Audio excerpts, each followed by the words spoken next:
하나님 말씀, 여기 주보에 나온 대로 에스겔 36장 24절부터 28절 말씀입니다. 먼저 제가 봉독하겠습니다. 곧 내가 너희를 온 세상의 문 나라들 가운데서 이끌어내고 온 땅의 문 민족들 가운데서 모아들여 너희를 모두 인도하여 너희의 본래 땅으로 데려갈 것이다. 25절 다 같이. 그런 뒤 내가 너희 몸에 맑은 물을 뿌려 너희 더러움을 다 씻겨냄으로써 너희를 정결하게 할 것이니 곧 너희의 모든 더러움과 모든 우상 숭배의 죄악에서 너희를 정결하게 할 것이다. 다 같이. 그때에 내가 또 너희 속에 새 영을 넣어주고 너희에게 새 마음을 불어넣어 주겠다. 곧 내가 너희 육신에서 돌처럼 굳은 마음을 제거하고 살처럼 부드러운 마음을 심어 주겠다. 그리고 내가 또 내 영을 너희 속에 두어 너희로 내 모든 율례를 따르게 할 것이니 그때에 너희가 내 모든 규례를 지켜 행할 것이다. 그때 너희는 내가 너희 조상들에게 준 이 땅에 살면서 나의 백성이 되고 나는 너희 하나님이 될 것이다. 아멘. 이것은 하나님의 말씀입니다. 하나님께 감사. 네. 에스겔 36장 참 귀한 말씀입니다. 이 36장이 지나면 우리가 잘 아는 37장 마른 뼈의 골짜기, 그 마른 뼈들이 하나님의 큰 군대가 되는 그런 장면도 나오죠. 오늘 말씀의 제목은 새 영과 새 마음을 받으라 하는 것입니다. 다 같이 합시다. 새 영과 새 마음을 받으라. 아멘. 하나님께서 우리에게 새 영과 새 마음을 주셔서 정말 우리로 하여금 일어나서 빛을 발하게 하시는 역사가 있을 줄을 믿습니다. 지난 한 주 우리가 지나는 동안에 벌써 2021년이 사라져버렸어요. 우리의 기억 속에, 그저 역사의 기록 속에만 남아 있습니다. 물론 하나님은 우리의 그동안의 행적을 다 기록하셨고 우리의 행위에 따라 상도 주시고 또 심판도 하십니다. 그런데요, 참 우리가 너무나 놀랍고 감사한 것은 우리의 이 죄악된 행적들은 우리가 우리 죄를 자백할 때, 하나님께 회개하고 통회할 때에 주님은 미쁘시고 faithful 하시고 의로우시기 때문에 주님의 보혈을 우리를 씻어주시고 다시는 기억지 아니한다고 말씀하셨다는 것입니다. 그래서 우리가 지난 한 해 동안 주님 나라 위해서 정말 열심히 충성한 것, 하나님 나라에 기록된 것을 믿으시기를 바랍니다. 우리의 모든 죄는 하나님께 그때그때 고백하고 주님 생각나게 해주세요. 회개의 영을 부어주옵소서. 그렇게 다 씻고 나면 우리 하나님은 나는 기억할지 몰라도 주님은 기억 안 하신다고 하셨어요. 이것이 하나님의 놀라운 은혜입니다. 그래서 우리는 이 새해 첫날 예배에, 첫 주일 예배에 가벼운 마음으로, 감사한 마음으로 이렇게 은혜의 보좌 앞에 담대히 나올 수가 있게 된 것입니다. 이게 진짜 복입니다. 우리가 새해 복 많이 받으세요 그러잖아요. 이 주님으로부터 받는 사죄의 은혜, 주님의 백성이 되어서 믿음 가운데 이 세상, 험한 세상이지만 헤쳐나갈 수 있는 그 힘과 용기와 은혜 주신 이 복처럼 큰 게 어디 있습니까? 여러분 정말 큰 복을 받으셨습니다. 할렐루야. 우리가 얼마나 힘든 과정을 거쳤든 어쨌든 간에 하나님은 새 날을 주시고 새 해를 주시고 새 일을 행하십니다. 그래서 2022년에는 하나님이 지난 2년 동안 정말 우리가 못 누렸던 커다란 회복과 또 부흥의 역사를 이루실 것을 믿고 우리는 기도합니다. 그런 기대에 우리는 충만합니다. 이스라엘 백성이 하나님께 범죄해서 바벨론에게 망했지만 자비로우신 하나님은 이스라엘을 회복시킬 이미 계획을 가지시고 벌써 이스라엘이 망하기도 전에 선지자를 통해 예고하시고 그리고 그런 일이 있기도 전에 또 회복할 것도 다 약속을 하셨어요. 근데 그 회복하시되 물리적으로뿐 아니라 즉 고토로 본국으로 귀환하게 하는 것뿐 아니라 영적으로 회복시키고자 하십니다. 사랑하는 여러분, 우리가 금년에 정말 우리의 모든 육체적인 것들, 이 심령적인 것들 다 회복되어서 영적인 그 강건함을 입는 복된 주의 백성들이 되기를 간절히 바랍니다. 이 이스라엘 백성들이 이 에스겔서는 이제 멸망하기 전부터 해서 저 바벨론에 포로된 이후까지도 다 이제 기록이 된 건데요.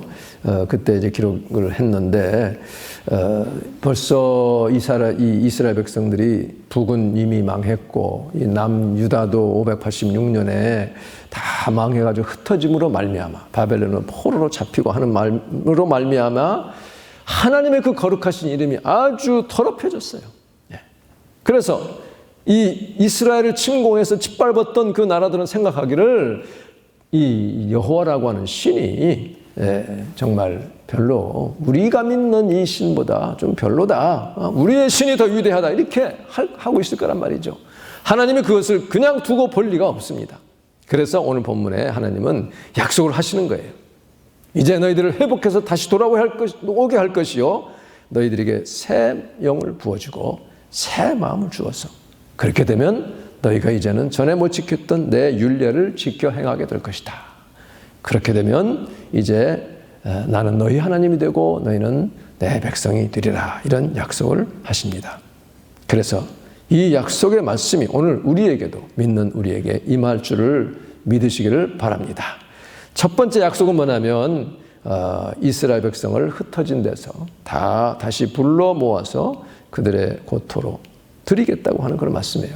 근데 오늘 이 36장 이전에 벌써 11장에서 같은 말씀이 나왔어요. 11장 17절에 보면 또 너는 또 그들에게 이렇게 전하여라. 이르기를 주 하나님께서 말씀하신다. 때가 이르면 내가 저들을 그 쫓겨나 있는 여러 민족들 가운데서 불러 모으고 그 흩어져 사는 문나라들 가운데서 모아들여 저들을 다시 이 땅으로 데려와 저들에게 이스라엘 땅을 줄 것이다 하라.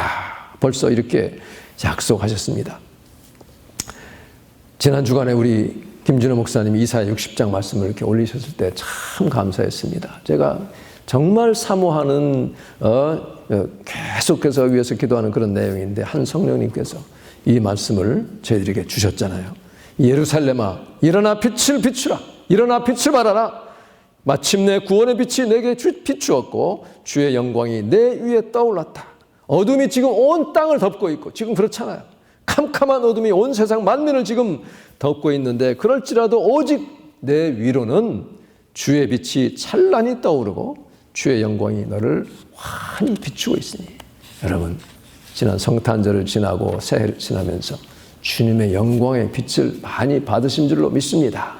지금 이 어두운 세상에 오직 우리 하나님만이 믿는 자에게 빛을 비춘다는 것 얼마나 감사한 일입니까? 이런 소망이 충만되기를 바랍니다. 그래서 4절에 보면 예루살렘아 이제 눈을 들어 사방을 둘러보아라. 모두 모여서 내게로 몰려오고 있다.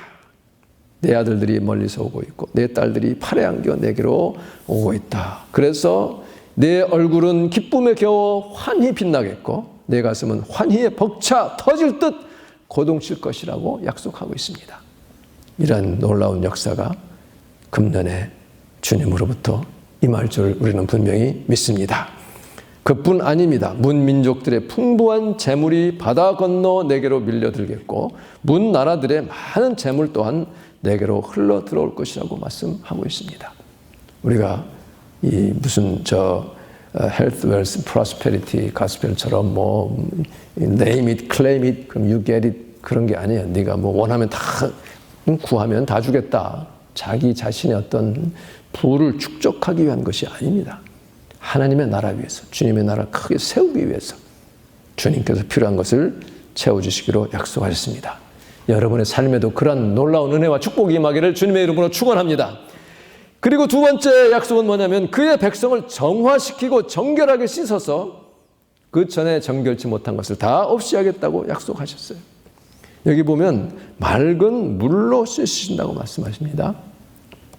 이거는 에베소 5장 26절에 보면 교회에 대해서 말씀하시면서 물로 씻어 말씀으로 깨끗하게 하사 거룩하게 하시고 자기 앞에 영광스러운 교회로 세우시겠다고 하신 말씀입니다. 물로 씻어 말씀으로 깨끗하게 했다는 것은 뭐냐면 말씀의 물로 씻으시겠다는 것입니다. 말씀의 물로 정결하게 하겠다. 그래서 너희가 물과 피로 거듭나야 천국에 들어가리라 했는데, 우리가 이 믿음은 들음에서 나고 들음은 그리스도의 말씀으로 말미암았다. 그 말씀이 내게 임할 때 그것이 깨끗한 물처럼 내 속에 더러운 죄를 다 씻어내시고 하나님의 자녀에 합당한 자로 만들어 주시겠다는 것입니다. 그래서 디모데전서 4장 5절에 보면 하나님의 말씀과 기도로 거룩하여짐이라 그랬어요. 하나님의 말씀이 우리를 정결케 하는 것입니다. 여러분, 금년 중에 매일매일 주님의 말씀을 묵상함으로 우리가 정결함을 입고 더욱더 주님께 가까이 나아가는 그런 복이 있기를 간절히 바랍니다. 말씀을 많이 묵상해서 늘 정결하게 씻김받는 복이 있기를 바라요. 지난 주일에 여러분, 우리가 저 바깥에서 교제하는 가운데 우리 자매님이 그 성경 구절 하나씩 이렇게 뽑게 했잖아요. 근데 제가 제일 먼저 뽑았는데 뭘 뽑았어요? 요엘서 2장 12절. 너는 이제라도 금식하며 울며 통회하라고 그런 말씀 뽑았습니다. 거기 보면요, 그 다음 절에 뭐라고 되어 있냐면 너희는 옷을 찢지 말고 마음을 찢고 주님께 돌아오라 그랬어요. 그 다음에 하신 약속의 말씀은 그는 은혜로우시며 자비로우시며 노하기를 더디하시며 인애가 크시사 뜻을 돌이켜 재앙을 내리지 아니하신다. 그렇게 말씀. 그리고 이제 마음과 뜻을 돌이키시고 주님이 그 뒤에 복을 내리시긴다고 약속하셨습니다. 그러니까 우리에게 회개하라고 하는 것은 복을 주시겠다는 거예요. 회개하라는 것은. 그래서 그걸 뽑고 제가 몇 가지 생각을 하게 됐습니다. 먼저 한 1년 전인데 어떤 그 기사를 보니까 어떤 분은 그렇게 연말에 연초에 이렇게 송구영신예배 때 성경 말씀 이렇게 뽑잖아요. 사람들 이렇게 하는 거. 그거를 막 비판하는 글을 실었더라고요. 그러면서 이게 무슨 로또 뽑는 거냐, 나한테 무슨 말씀 줄까, 그렇게 하는 거예요. 근데 저는 그거 그렇게 비판할 일만은 아닙니다. 왜냐하면, 자, 우선 다 하나님 말씀이에요. 그렇죠? 하나님의 말씀 가운데서 우리가 뽑는 것인데, 다 하나님 말씀이기 때문에 다른 사람이 뽑았어도 그것도 내가 아멘으로 받으면 내 말씀 되는 겁니다. 그리고 그런 과정에서 하나님이 나에게 주시는 메시지가 있을 것이다라고 믿고 그것을 받으면 돼요. 그러니까 저 사람은 축복의 말씀 받았는데 나는 왜 이거야? 하고 시험에 들면 안 됩니다. 다 하나님 말씀, 다 나누는 말씀이에요. 그리고 제가 감사한 것은 혹시라도 이거를 다른 사람이 뽑았으면 시험에 들지 들을 수도 있잖아요. 근데 제가 뽑은 게 참 감사했고, 또 한 가지는 그저 회개는 교회 담임 목사가 제일 많이 해야 되는 게 맞습니다. 가르치는 입장이기 때문에 항상 저는 제일 앞장서서 제일 많이 회개를 해야 돼요. 하나님 앞에 제일 큰 심판을 받을 것이기 때문에. 그리고 또 이것을 뽑았으니 우리 성도들에게 이것을 나누어서 우리 다 함께 금년에는 정말 주님 앞에 회개함으로 깨끗함을 받아 주님이 내려주신 모든 복과 은혜를 마음껏 받아 누리자고 하는 그런 놀라운 은혜의 메시지를 제가 선포하기를 원합니다. 우리 모든 그동안의 잘못된 것들을 다 씻어내시고 씻김 받으시고 하나님 앞에 정말 정결한 영혼으로 드려지기를 간절히 바랍니다. 우상 숭배의 죄악에서 정결케 한다 그랬어요. 지금 이 시대에도 우상의 유혹은 언제나 우리에게 있습니다.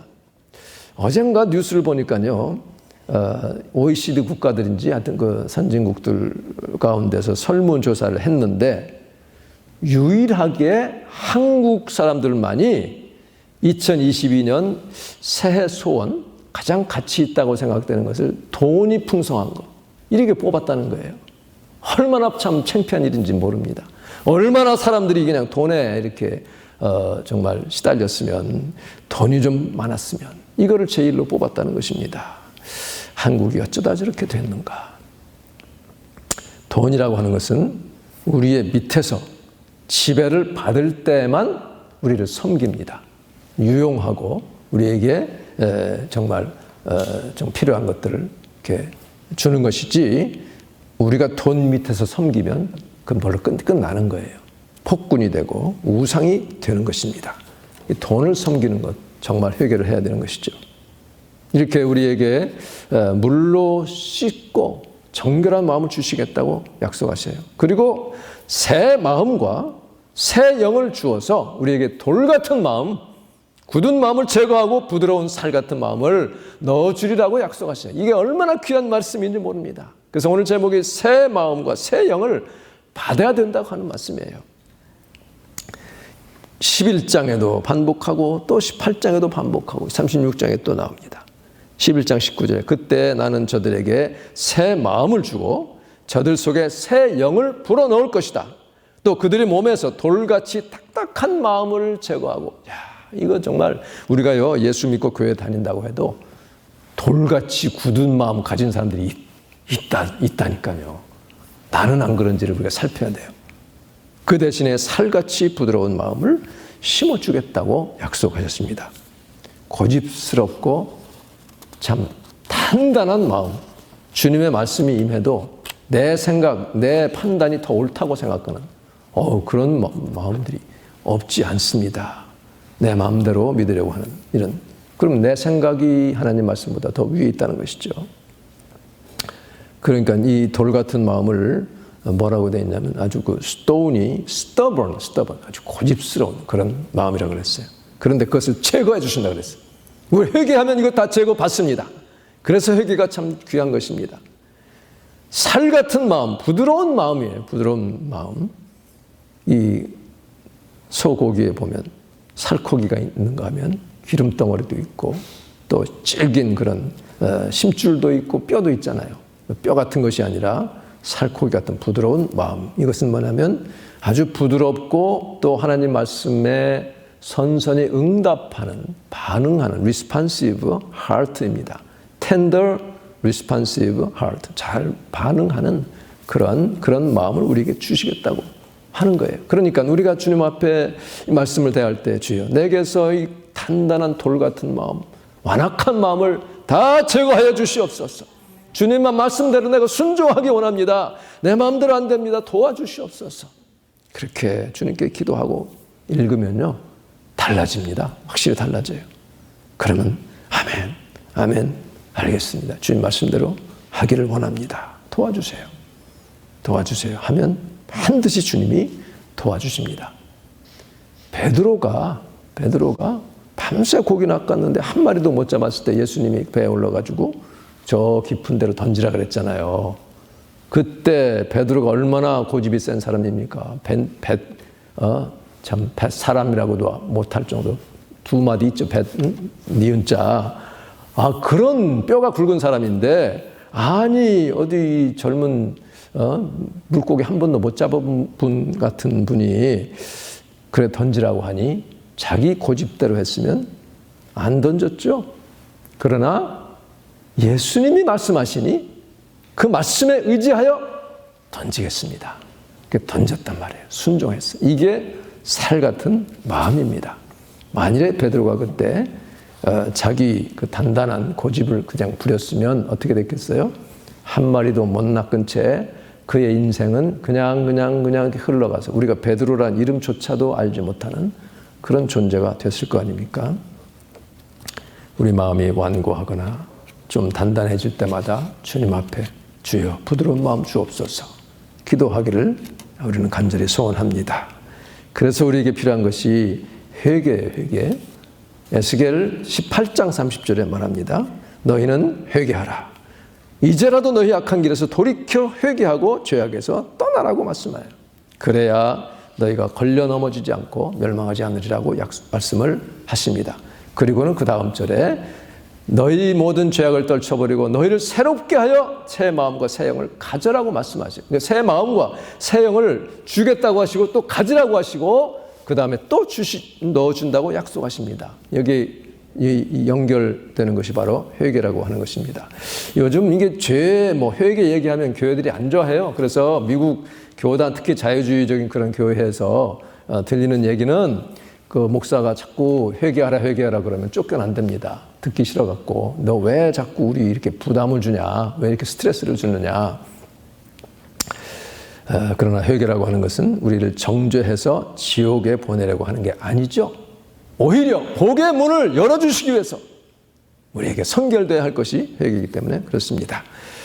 그래서 우리는 어려운 일을 당할 때 먼저 하나님 앞에 엎드려져야 되죠. 자신을 드러내고 주님, 내가 주님 앞에 잘못된 것이 무엇입니까? 나 자신에서는 그렇게 해야 돼요. 그러나 반대로 다른 사람이 겪는 불행에 대해서는 내가 쉽게 정죄하거나 판단해서는 또 안 돼요. 우리가 이것을 분명히 기억해야 됩니다. 여러분, 세례 요한도 처음에 메시아의 길을 예배할 때 맨 처음 외친 게 뭡니까? 회개하라, 천국이 가까웠다. 그 다음 예수님이 나타나셔가지고 똑같은 말씀하셨죠.